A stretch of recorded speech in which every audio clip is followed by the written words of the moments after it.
আলাইহিস সালাম জান্নাতুল ফেরদাউসের মধ্যে থেকে দেখলেন যে 40,000 বরাক পিছনের মধ্যে থেকে একজন বরাক কান্নাকাটি করছেন। হযরত জিবরাইল আলাইহিস সালাম ডাকতে বলেন, বরাক তুমি কাঁদছো কেন? তার কারণটাকে বলে জানলাম। বরাক ডাকতে বললেন, হুজুর যেদিন থেকে আমাদেরকে বানিয়েছেন আল্লাহ রাব্বুল আলামিন আর ঘোষণা করে দিয়েছেন তোমাদের মধ্যে থেকে একজন বরাকের উপর আমার হাবিব আরোহণ করে আমার উপরে আমার রাজের মেহমানে চলে আসবেন। আমাদের সবার জন্য একটা আকাঙ্ক্ষা। আমি সেই দিন থেকে কান্নাকাটি করছি, না জানি তার পিঠের উপর বহন করে ভর করে আল্লাহর হাবিব আগমন করবে। আমি সেই জন্য কাঁদছি যেন আল্লাহ রাব্বুল আলামিন আমার পিঠের উপরে বহন করে যেন আল্লাহ রাসূল সাল্লাল্লাহু আলাইহি সাল্লাম যেন চলে যায়, এই জন্য আমি কাঁদছি। এমনি ভাবে হযরত জিবরাইল আলাইহিস সালাম বুরাকের গায়ের উপর যখন হাতটা স্পর্শ করলেন, স্পর্শ করার সঙ্গে সঙ্গে ওই বুরাকটা পুরোপুরি সুস্থ হয়ে গেল। আল্লাহু আকবার। এমনি ভাবে হযরত জিবরাইল আলাইহিস সালাম জান্নাতের মধ্যে থেকে জান্নাতি পোশাক নিলেন। জান্নাতি পোশাক নিয়ে বুরাক নিয়ে যখন চলে আসলেন, মেডিকেল টিম নিয়ে যখন চলে আসলেন, নবী করিম সাল্লাল্লাহু আলাইহি ওয়াসাল্লাম জমজমের কূপের সামনে যখন তাকে নিয়ে আসা হলো, হযরত জিবরাইল আলাইহিস সালাম জান্নাতুল ফেরদৌসের পানি, জমজমের পানি দ্বারা তার সিনা সাফ করা হয়েছিল, open heart surgery. Nabi Karim সাল্লাল্লাহু আলাইহি সাল্লামের জীবনে 4 বার সিনা সাফ হয়েছিল। কয়বার? প্রথমবার সিনা সাফ হয়েছিল হযরতে খাদিজা, হযরতে হালিমা সাদিয়া রাদিয়াল্লাহু তাআলা আনহার পেটে যখন নবী করিম সাল্লাল্লাহু আলাইহি সাল্লাম পালিত হচ্ছিলেন, ছোট মাসুম যখন, সেই সময় হযরত জিবরাইল আলাইহিস সালাম ওপেন হার্ট সার্জারি করেছিলেন, সিনা সাফ করেছিলেন। আল্লাহু আকবার। এরপরে 2 নম্বরে নবী করিম সাল্লাল্লাহু আলাইহি সাল্লামের বয়স 20 বছর হয়েছিল। তারপরে নবী করিম সাল্লাল্লাহু আলাইহি সাল্লামের সিনা সাফ হয়েছিল। 3 নম্বরে নবী করিম সাল্লাল্লাহু আলাইহি সাল্লামকে যখন কুরআনুল কারীম তারপরে নাযিল হয়েছিল হীরা গুহায়, সেই সময় নবী করিম সাল্লাল্লাহু আলাইহি সাল্লামের ওপেন হার্ট সার্জারি হয়েছিল, সিনা সাফ হয়েছিল। আল্লাহু আকবার। আর 74 বার হলো লাইলাতুল মিরাজের রজনীতে নবী করিম সাল্লাল্লাহু আলাইহি সাল্লামের এই বুক থেকে নিয়ে নাভি পর্যন্ত একবারে ওপেন হার্ট সার্জারি করেছিল এবং জান্নাতের পানি দ্বারা সুন্দরভাবে পরিষ্কার করে দিয়েছিলেন। এলেম, নূর, যা যা কিছু প্রয়োজন ছিল সমস্ত কিছু ভরপুর করে দিয়েছেন আল্লাহ রাব্বুল আলামিন। নবী করিম সাল্লাল্লাহু আলাইহি সাল্লাম বলেছেন, সিনা সাফ করার পরে আমার শরীরের মধ্য থেকে 1 ফোঁটা রক্ত বের হয় নাই, 1 ফোঁটা রক্ত বের হয় নাই, আমার কোনো কষ্ট হয় নাই, আমি আগেকার চেয়ে আরো সুন্দর সুস্থ হয়েছি বলে। আল্লাহু আকবার। হযরত জিবরাইল আলাইহিস সালাম যখন নবী করিম সাল্লাল্লাহু আলাইহি সাল্লামকে জান্নাতি পোশাক পরে দিবেন, নবী করিম সাল্লাল্লাহু আলাইহি সাল্লাম ডাক দিয়ে বলে, ভাই জিবরাইল, আমি আমার জীবনে তো এত সুন্দর পোশাক আমি পরি নাই, একমাত্র লক্ষ্য উদ্দেশ্য আমার উম্মতের জন্য। আমার উম্মতরা এত সুন্দর পোশাক পরে নাই, সুন্দর খাবার খায় নাই, সুন্দরভাবে জীবন পরিচালনা করছে না। আমি কেমনি করে সুন্দর পোশাক পরিধান করে আমার উম্মতরা কি এই সুন্দর পোশাক পরিধান করতে পারবেন? সঙ্গে সঙ্গে আল্লাহ রাব্বুল আলামিন জিবরাইলের মাধ্যমে জানিয়ে দিলেন, হাবিব, আপনার উম্মতরা যখন আমার প্রতি ঈমান আনবে, আমার রাসূলের প্রতি ঈমান আনবে, যখন তারা সারাটা জীবন কোরআন সুন্নাহর আলোকে জীবন পরিচালনা করবেন, আমি আল্লাহ রাব্বুল আলামিন ওয়াদা করছি জান্নাতের মধ্যে সুন্দর সুন্দর পোশাক পরিয়ে দেব। আল্লাহু আকবার। এই জমিনের মধ্যে আমরা যে ধরনের পোশাক পরি না কেন, তার সাথে কোটি কোটি গুণ উন্নত মানের পোশাক হবে জান্নাতি পোশাক। বলে সুবহানাল্লাহ। জান্নাতের মধ্যে জান্নাতীরা মনের মধ্যে যদি একটু ইচ্ছা পোষণ করে যে আমি অমুক পাখির গোস্ত খাবো, আল্লাহ সঙ্গে সঙ্গে সেই প্রাণীর গোস্তটা মুখের সামনে নিয়ে এসে হাজির করে দেন। বলে সুবহানাল্লাহ। মানে জান্নাতে আপনি যা ইচ্ছা করবেন আল্লাহ পাক সেটাই পরিপূর্ণ করে দেবেন। কি? আল্লাহ রাব্বুল আলামিন। কিন্তু শর্ত, কোরআন সুন্নাহর আলোকে জীবন পরিচালনা করতে হবে। আপনার ইচ্ছা মতো আপনি জীবন পরিচালনা করবেন তা হবে না।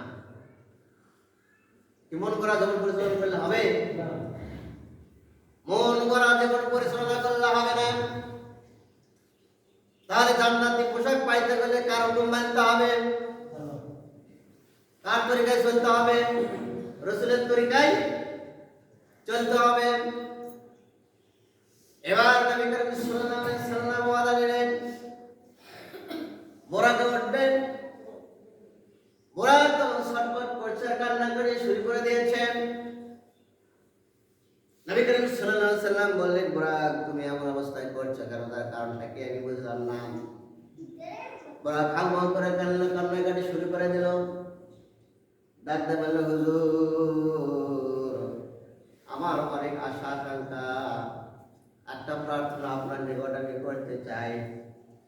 আপনি যখন কালকে আমাদের ময়দানে মুসিবতের সময় সমস্ত উম্মতকে আপনি শাফাআত করে যখন জান্নাতে চলে যাবেন, আপনার নিকট আমার আকুল আবেদন আমার উপরে বহন করে দেন, আপনি জান্নাতে চলে যেতে পারেন। এই আশায় আকাঙ্ক্ষা করতেছি। বলে আল্লাহু আকবার। নবী করিম সাল্লাল্লাহু আলাইহি ওয়াসাল্লাম বললেন, বোরাক তোমার প্রার্থনা আমি কবুল করলাম। আল্লাহু আকবার। সময় দেব উপস্থিতি, নবী করিম সাল্লাল্লাহু আলাইহি ওয়াসাল্লাম বোরাকের উপরে যখন যাচ্ছিলেন, তখন তিনি দেখতেছিলেন যে হযরত মূসা আলাইহিস সালাম কবরের উপরে দাঁড়িয়ে নামাজ পড়ছে। কি পড়ছে? তার সমস্ত নবী রাসূল, নবী করিম সাল্লাল্লাহু আলাইহি ওয়াসাল্লাম বলেছেন যে সমস্ত নবী রাসূলই কি কবরের মধ্যে জিন্দা, কবরের মধ্যে কি জীবিত। বলে আল্লাহু আকবার। সহিহ বুখারীর বর্ণনা হাদিসে এসেছে। তাহলে যদি নবী এবং রাসূল মূসা আলাইহিস সালাম যদি মরে শেষ হয়ে যেত, বলে পর্যন্ত শেষ হয়ে যেত, নামাজ পড়তে পারতো? নামাজ পড়তে পারতো না। তিনি দেখতেছেন হযরত ইউনূস আলাইহিস সালাম তালবে পাঠ করতেছেন।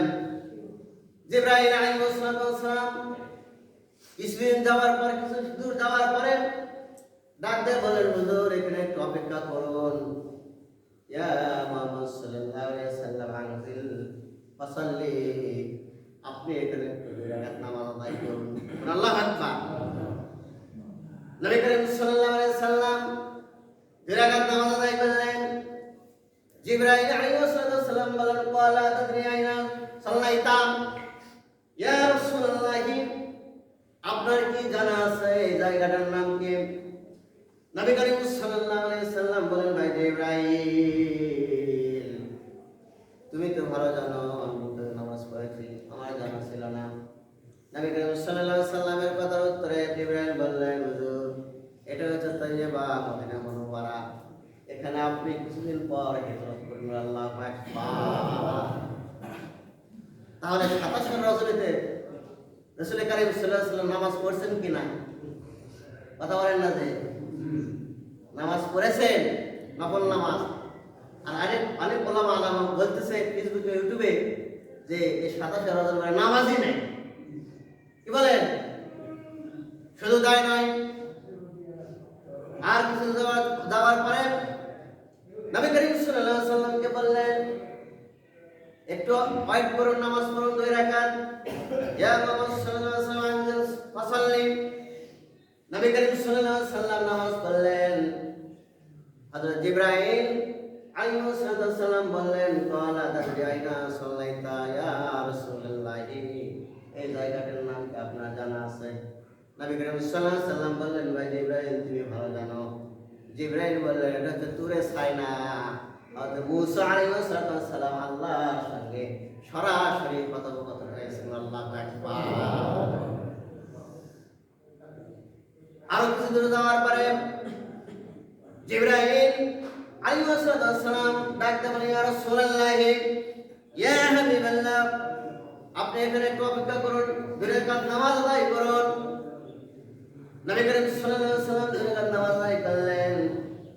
قال جبرائيل عليه الصلاه والسلام আতাদরি আইনা ফাসাল্লাইতা, হুজুর আপনি নামাজ যেখানে আদায় করলেন এই জায়গার নাম কি আপনার জানা আছে? নবী করিম সাল্লাল্লাহু আলাইহি ওয়াসাল্লাম বলেন, ভাই জিবরাইল তুমি ভালো করে জানো, আমাকে বলে দাও। জিবরাইল বললেন, এই জায়গাটা হচ্ছে বাইতুল লাহাম, যে জায়গাটা হযরত ঈসা আলাইহিস সালাম জন্মগ্রহণ করেছেন। আল্লাহু আকবার। তাহলে মিরাজের রজনীতে নামাজ আছে কিনা? নফল নামাজ পড়া যাবে? স্বয়ং রাসূল নামাজ পড়েছেন। এবার নবী করিম সাল্লাল্লাহু আলাইহি ওয়াসাল্লাম মসজিদে আকসা বাইতুল মুকাদ্দাস যখন চলে গেলেন, সেখানে যা দেখলেন লক্ষ লক্ষ সাহাবা, লক্ষ লক্ষ শত প্রায় নবী এবং রাসূল একত্রিত হয়েছেন। সমস্ত নবী রাসূল আল্লাহর দরবারে প্রার্থনা করেছে, ইয়া হাবিব ইয়া আল্লাহ, আল্লাহ শেষ জামানার নবীকে আমরা তো দেখি নাই, আপনি আমার একটা ব্যবস্থা করুন, যে ব্যবস্থা করলেন আমরা সমস্ত নবী রাসূল তোমার হাবিবের সঙ্গে সাক্ষাৎ পাইবেন। আল্লাহু আকবার। মসজিদে আকসাতে যাওয়ার পরে সেখানে নবী করিম সাল্লাল্লাহু আলাইহি ওয়াসাল্লাম দেখলেন আযান হলো, ইকামত হলো, প্রায় 6 লক্ষ নবী রাসূল একত্রিত হয়েছেন। বাবা আদম আলাইহিস সালাম থেকে নিয়ে শুরু করে নিয়ে ঈসা আলাইহিস সালাম পর্যন্ত এই ইমামতের দায়িত্ব কে করবেন? সবাই তো একটু পড়ে গেল। আদম নবী আলাইহিস সালাম মনে করেছিলেন যে আমি আদি পিতা, সবাই পিতা হচ্ছে আমি হয়তো ইমামতি করব। হযরত ইব্রাহিম আলাইহিস সালাম মনে করেছিলেন জানি মনে হয় জাতির পিতা, আমাকে দায়িত্ব দেওয়া হবে।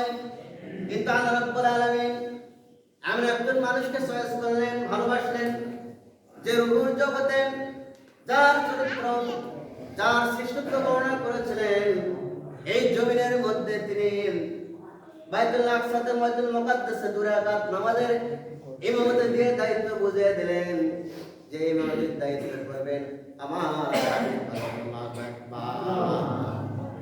2 রাকাত নামাজ আদায় করেছিলেন। সেখানে নবী করিম সাল্লাল্লাহু আলাইহি সাল্লামের জীবনে 2 রাকাত নামাজ আদায় করার পরে এই বিশ্ববাসীর জন্য নবী এবং রাসূলকে জানিয়ে দিলেন যে এই 2 রাকাত নামাজের ইমামতির মাধ্যমে আমি জানিয়ে দিতে চাই সারা পৃথিবীর মধ্যে শ্রেষ্ঠ নেতা জনাবে মুহাম্মদ রাসূলুল্লাহ সাল্লাল্লাহু আলাইহি ওয়াসাল্লাম, তিনি হচ্ছেন সর্বশ্রেষ্ঠ রাসূল, সর্বশ্রেষ্ঠ নেতা। এবং তাকে আমার একটা কিতাব দান করে দেওয়া হয়েছে, যে কিতাবের মধ্যে 104টির মধ্যে 4টি হচ্ছে শ্রেষ্ঠ, আর 4টি কিতাবের মধ্যে শ্রেষ্ঠ কিতাব কোরআনুল কারীম। নবী করিম সাল্লাল্লাহু আলাইহি ওয়াসাল্লাম শ্রেষ্ঠ মুজিজা, এবং এই জমিনের মধ্যে তার চেয়েও একটা মর্যাদা হলো লাইলাতুল মিরাজ। নবী করিম সাল্লাল্লাহু আলাইহি ওয়াসাল্লামের 2 রাকাত নামাজ পড়ার পরে আমাদের আব্বা জান নবী করিম সাল্লাল্লাহু আলাইহি ওয়াসাল্লামের নিকট যা বললেন, আসসালামু আলাইকুম, সালাম জানাই আল্লাহ তাআলার প্রশংসা করবে, আলহামদুলিল্লাহ। প্রশংসা কার হবে? আল্লাহ পাকের প্রশংসা হবে। একমাত্র তিনি আমাদেরকে রব, তিনি আমাদের রিজিক দাতা, তিনি আমাদের বিধান দাতা। সর্ব অবস্থায় প্রশংসা আল্লাহ তাআলার হবে।